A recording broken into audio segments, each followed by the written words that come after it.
Apa kabar siswa dan siswi kelas 12? Semoga selalu sehat dan ceria ya.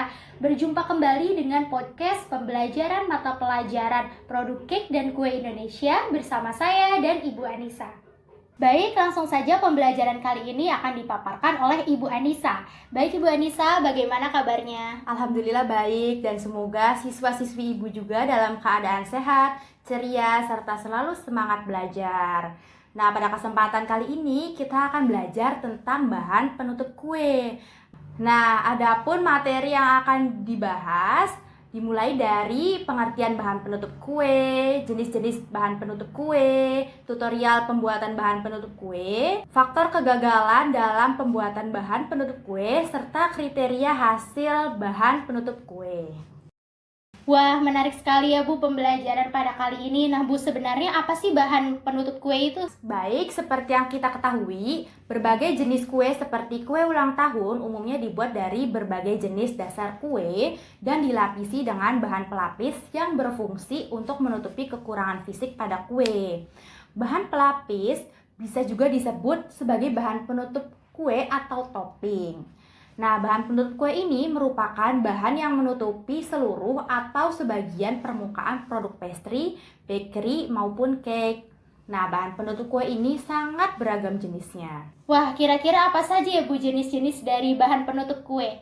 Jenis-jenis bahan penutup kue ini yang pertama ada buttercream. Nah, buttercream ini adalah bahan penutup kue yang terbuat dari lemak dan gula sebagai bahan utamanya. Nah, yang kedua ada frosting atau icing, yaitu topping gula yang berfungsi melapisi dan menghias kue. Nah, yang ketiga ada glaze, yaitu lapisan tipis mengkilat yang menutupi bagian luar dari produk pastry, bakery, atau cake. Nah, selanjutnya ada meringue. Nah, meringue merupakan topping manis yang terbuat dari putih telur dan gula. Nah, jenis-jenis meringue ini juga sangat beragam, mulai dari Swiss meringue, Italian meringue, dan French meringue. Kemudian ada whipped cream. Nah, whipped cream adalah krim yang dikocok sampai kaku, halus, dan ringan. Dan yang terakhir adalah streusel atau crumble, yaitu merupakan adonan berpasir yang menutupi produk pastry, bakery, atau cake. Nah, streusel ini terbuat dari gula, margarin, dan tepung terigu. Wah, menarik. Ternyata banyak sekali ya Bu jenisnya, membuat kita ini semakin penasaran dan ingin belajar tentang bahan penutup kue. Iya, betul sekali. Nah, saya ingin bertanya Bu, kalau bahan penutup kue yang digunakan untuk kue ulang tahun, nah itu apa ya Bu? Nah, bahan penutup kue yang sering dipakai pada pembuatan cake ulang tahun itu biasanya adalah buttercream. Nah, buttercream sendiri ini sangat banyak jenisnya, salah satunya adalah Swiss meringue buttercream. Swiss meringue buttercream adalah buttercream yang terbuat dari dasar meringue. Swiss meringue buttercream ini terbuat dari campuran putih telur dan gula yang dipanaskan dengan teknik au bain-marie sampai gulanya larut, kemudian dikocok sampai stiff peak, dan selanjutnya ditambahkan butter dengan metode cube butter method, yaitu dengan menambahkan potongan butter ke dalam meringue, kemudian dikocok kembali dan bisa ditambahkan vanilla ekstrak sampai teksturnya halus. Wah, sangat menarik sekali ya Bu. Nah Bu, kira-kira untuk membuat Swiss meringue buttercream ini dibutuhkan alat dan bahan apa saja ya Bu? Nah, untuk alat, bahan, dan cara pembuatannya, anak-anak bisa langsung menyimak video tutorial pembuatan Swiss meringue buttercream berikut ini. Berikut adalah alat dan bahan yang digunakan dalam pembuatan Swiss meringue buttercream. Pertama-tama, pisahkan putih telur dengan kuningnya. Jangan sampai ada bagian kuning yang terbawa, karena hal tersebut akan menghambat pembentukan meringue. Pisahkan putih telur menggunakan egg separator seperti ini. Langkah selanjutnya, siapkan baskom stainless. Pastikan baskom sudah bersih, karena jika terdapat kotoran atau sisa lemak yang masih menempel, hal tersebut dapat membuat meringue tidak terbentuk. Langkah berikutnya, campurkan putih telur dan gula. Kocok sebentar, lalu kocok kembali di atas panci berisi air yang dipanaskan. Teknik ini disebut juga au bain-marie. Kocok putih telur dan gula terus-menerus sampai gula larut dan adonan mengental. Adonan akan kental dan lengket pada awalnya, kemudian akan encer dan tampak berbusa di atasnya.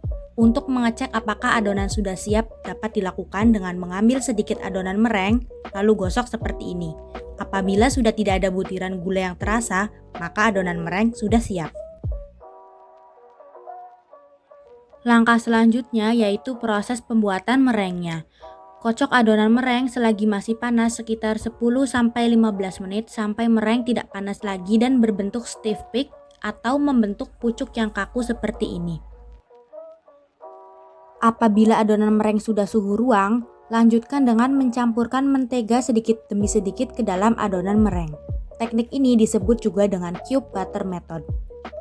Masukkan mentega sedikit demi sedikit, tunggu hingga mentega tercampur sempurna. Setelah semua mentega dimasukkan, bisa ditambahkan dengan vanilla ekstrak supaya buttercream menjadi lebih wangi. Jika sudah tercampur rata dan teksturnya sudah lembut, Swiss meringue buttercream siap untuk diaplikasikan menjadi bahan penutup kue.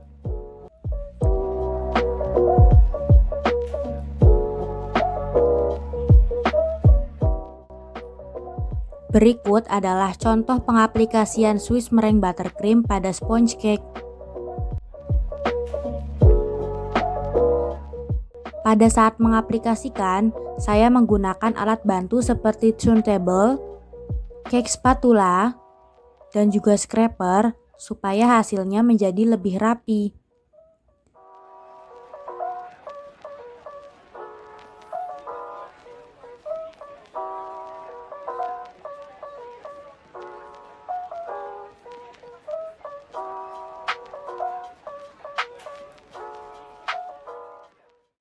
Nah, ini dia Swiss meringue buttercream yang sudah diaplikasikan pada sponge cake sebagai bahan penutup kue.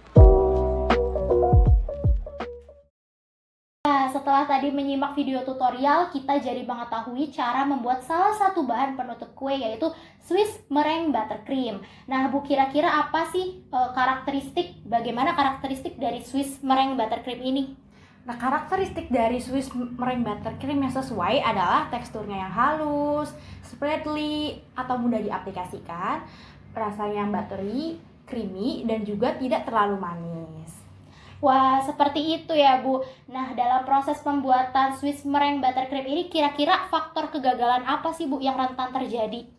Nah, dalam pembuatan Swiss meringue buttercream ini memang rentan terjadi kegagalan ya. Nah, faktor kegagalannya ini bisa disebabkan oleh beberapa faktor. Nah, yang pertama adalah karena alat-alat yang digunakan masih kurang bersih. Misalnya masih ada lemak yang menempel pada mangkuk atau pengocoknya. Nah, hal tersebut bisa menghambat proses pembentukan merengnya. Nah, yang kedua adalah karena ada kuning telur yang tercampur pada putih telur. Nah, hal tersebut juga dapat menghambat proses pembentukan merengnya. Nah, selanjutnya yang ketiga adalah faktor kecepatan mixer. Saat mengocok mereng diharuskan dengan kecepatan maksimal supaya memaksimalkan konsistensi tekstur pada adonan mereng. Itu. Wah, ternyata banyak hal yang perlu diperhatikan saat membuat Swiss meringue buttercream ini ya, Bu. Baik, Ibu, terima kasih karena pada podcast pembelajaran hari ini kami mendapat banyak ilmu pengetahuan baru tentang bahan penutup kue dan semoga ilmu ini bermanfaat untuk kedepannya. Amin ya rabbal alamin. Sama-sama. Semoga siswa-siswi Ibu yang menyimak podcast kali ini dapat mengambil dan menerapkan ilmunya. Amin. Baik, mungkin sampai di sini podcast pembelajaran mengenai bahan penutup kue. Saya pamit undur diri. Wassalamualaikum warahmatullahi wabarakatuh.